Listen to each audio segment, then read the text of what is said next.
ഓം ശാന്തി. ശാന്തചിത്തനായി ഞാൻ സ്വയം തന്നെ കാണുകയാണ്.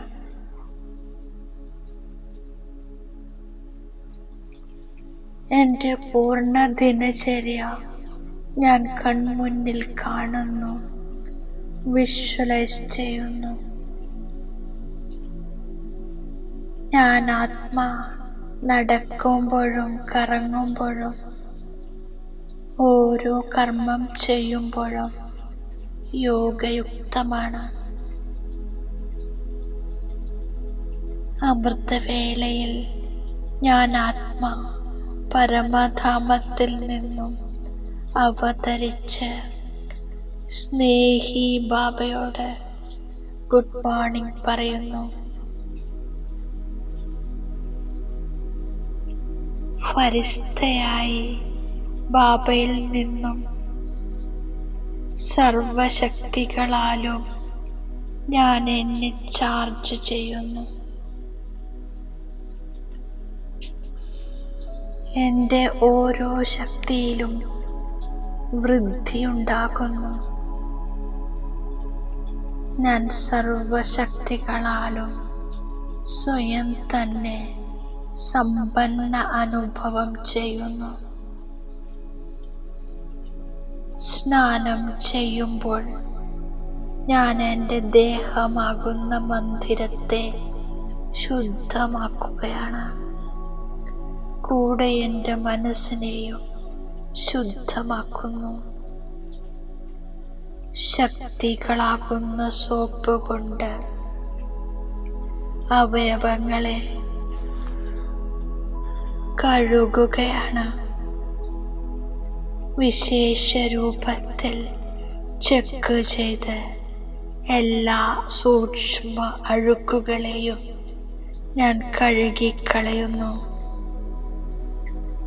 അതിനുശേഷം സർവഗുണങ്ങളാൽ ശൃംഗാരം ചെയ്ത് എൻ്റെ ഫരിസ്ത ഡ്രസ്സ് ധരിച്ച് ഞാൻ തയ്യാറാകുന്നു.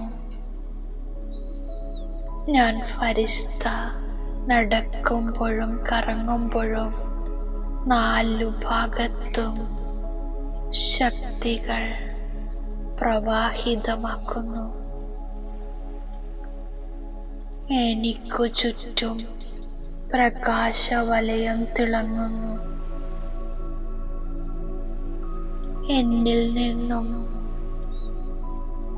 പുറത്തു വരുന്ന പവിത്രതയുടെ ദിവ്യപ്രകാശം ചുറ്റും വായുമണ്ഡലത്തെ പവിത്രമാക്കുന്നു. പിന്നീട് ഞാൻ ഗോഡ്ലി സ്റ്റുഡൻ്റായി മുരളി കേൾക്കുന്നു. സ്വയം ഭഗവാൻ ഓൾമൈറ്റി ഗോഡ് സുപ്രീം ടീച്ചറിൻ്റെ സന്മുഖത്തിലിരുന്ന് ഞാൻ ഈശ്വരീയ പഠിപ്പ് പഠിക്കുകയാണ്. ജ്ഞാനത്തിൻ്റെ ഓരോ പോയിന്റും ഞാൻ ബുദ്ധിയിൽ സമാവേശമാക്കുന്നു. ഞാൻ സുപ്രീം ടീച്ചറിനോട് പ്രതിജ്ഞ ചെയ്യുന്നു, ജ്ഞാനത്തിൻ്റെ പോയിന്റ്സ് ഞാൻ പ്രാക്ടിക്കലിൽ തീർച്ചയായും കൊണ്ടുവരും. ഇപ്പോൾ കർമ്മവ്യവഹാരത്തിൽ വന്ന് ഓരോ കർമ്മം ചെയ്യുമ്പോഴും സദാ ഈ സ്മൃതി ഉണർന്നിരിക്കുന്നു, ഞാൻ ഈ ദേഹത്തിൽ അവതരിച്ചിരിക്കുന്ന ഫരിസ്തയാണ്. ശക്തി സ്വരൂപത്തിൽ സ്ഥിതി ചെയ്ത് ഓരോ കർമ്മവും സമർത്ഥമായി ചെയ്യുന്നു. ഓരോ കർമ്മത്തിലും ബാബ എൻ്റെ സാഥിയാണ്, സഹയോഗിയുമാണ്. കൈ എൻ്റേതാണെങ്കിലും എന്നിലൂടെ ബാബ ചെയ്യുന്നു.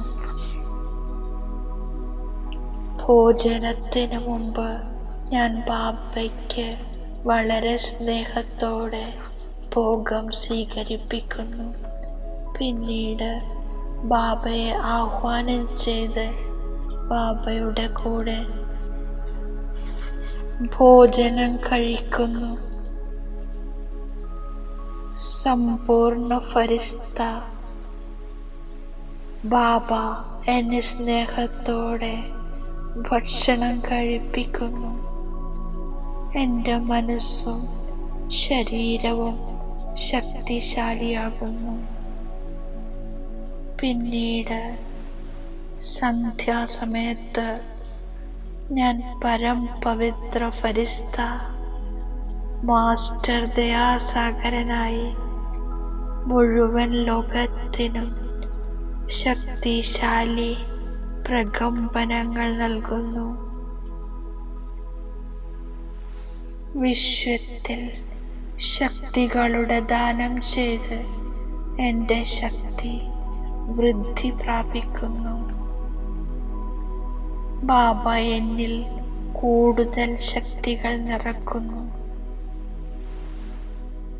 ദിവസം മുഴുവൻ ബാബയുടെ കൂടെയുള്ള സുന്ദര അനുഭവം ഞാൻ ആസ്വദിക്കുന്നു.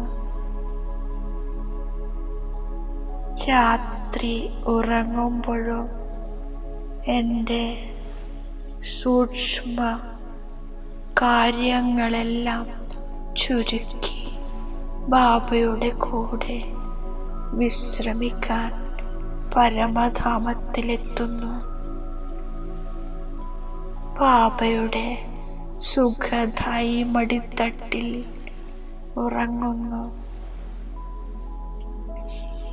എഴുന്നേൽക്കുമ്പോഴും ഇരിക്കുമ്പോഴും ബുദ്ധിയിൽ ജ്ഞാനം അലയടിച്ചു കൊണ്ടിരിക്കുന്നു. ഞാൻ അപാര സന്തോഷത്തിലാണ്. ഓർമ്മയിലിരിക്കാത്തവർ വായുമണ്ഡലത്തെ മോശമാക്കുന്നു. അതിനാൽ ഓർമ്മയിലിരിക്കാത്തവരുടെ കൂട്ടുകെട്ടിൽ നിന്നും ഞാൻ സ്വയം എന്നെ സംരക്ഷിക്കുന്നു. പഠിപ്പിക്കുന്നത് സ്വയം ഭഗവാനാണെന്ന് മനസ്സിലാക്കുമ്പോൾ ഓർമ്മിക്കാത്തവർ പശ്ചാത്തപിക്കും. എനിക്ക് ബാബയിൽ നിന്നും അവിനാശി ജ്ഞാനരത്നങ്ങളുടെ ഖജനാവ് ലഭിച്ചുകൊണ്ടിരിക്കുന്നു. ഡ്രാമയുടെ പ്ലാൻ അനുസരിച്ച് കുറച്ചു സമയമേ ബാക്കിയുള്ളൂ. ഡ്രാമയുടെ മുഴുവൻ കണക്കും ഞാൻ ബുദ്ധിയിൽ വെക്കുന്നു. ഡ്രാമയെക്കുറിച്ച് അറിയാമെങ്കിലും ബാബ പുരുഷാർത്ഥം ചെയ്യിപ്പിച്ചുകൊണ്ടിരിക്കുകയാണ്. വിനാശം തീർച്ചയായും നടക്കും. ബാബ വന്നിരിക്കുന്നത് പുതിയ ലോകം സ്ഥാപിക്കാനാണ്. ബാബ ജ്ഞാനസാഗരനാണ്, ആനന്ദത്തിൻ്റെ സാഗരനുമാണ്. സർവ ഖജനാവുകളും ബാബയിൽ നിറവോടെയുണ്ട്. വിശ്വത്തിൽ ശാന്തി സ്ഥാപിക്കാൻ ഗോഡ് ഫാദറിനല്ലാതെ മറ്റാർക്കും സാധ്യമല്ല. ബാബ പറയുന്നു, ദേഹസഹിതം സർവ്വതും ഉപേക്ഷിച്ച് സ്വയം ആത്മാവാണെന്ന് മനസ്സിലാക്കൂ. ആത്മാവിൻ്റെ യോഗം ആത്മാവിൻ്റെ പിതാവിനോടൊപ്പം വയ്ക്കൂ. പാവനമായി പാവന ലോകത്തിലേക്ക് വരണം. എഴുന്നേൽക്കുമ്പോഴും ഇരിക്കുമ്പോഴും ഉള്ളിൽ ജ്ഞാനം പതിഞ്ഞിരിക്കണം. ബാബയുടെ ബുദ്ധിയിലുള്ളതുപോലെ എത്രത്തോളം ബാബയെ ഓർമ്മിക്കുന്നുവോ അത്രയും പവിത്രമായി മാറുന്നു.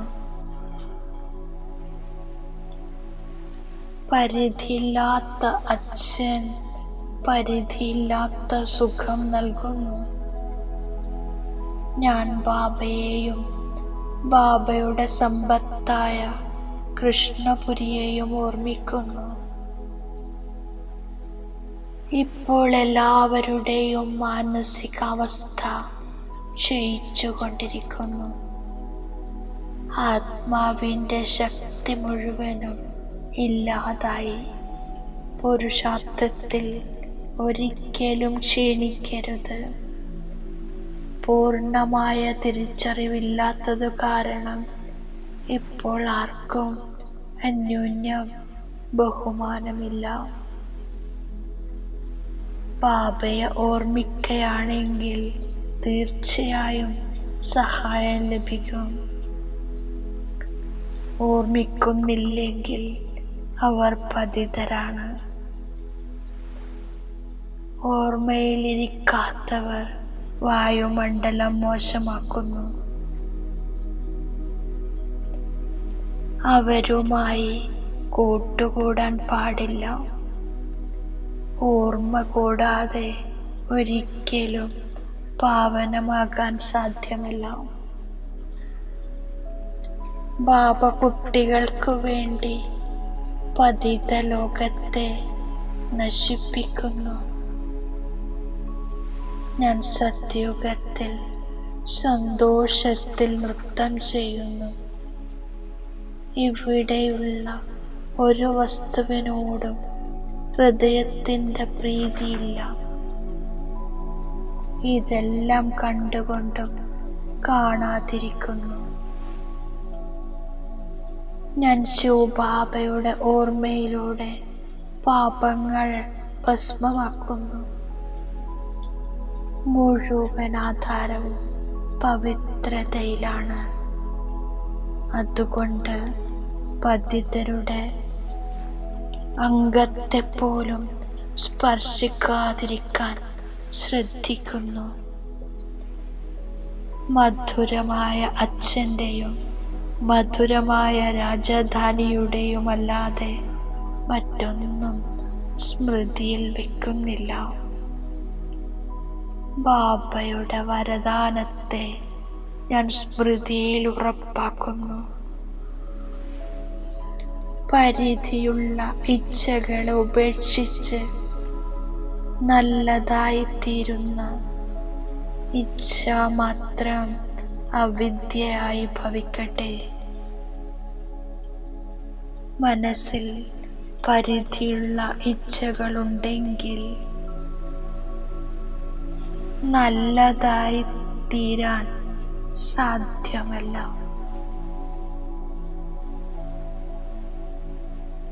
ഇച്ഛ ആകർഷിച്ച് കരയിപ്പിക്കുന്നു.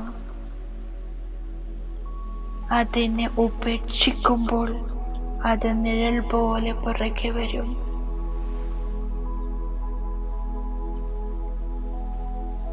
യാചിക്കുന്നവർക്ക് ഒരിക്കലും സമ്പന്നരാകാൻ കഴിയില്ല.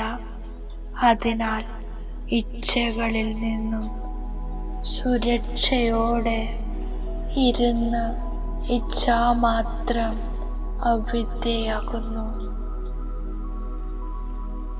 എൻ്റെ ശ്രേഷ്ഠ കർമ്മത്തിലൂടെ ശ്രേഷ്ഠ പെരുമാറ്റത്തിലൂടെ ആശീർവാദങ്ങൾ ശേഖരിക്കുകയാണെങ്കിൽ പർവ്വതം പോലുള്ള കാര്യങ്ങൾ പഞ്ഞിക്ക് സമാനമാകുന്നു. ഓ ശാന്തി.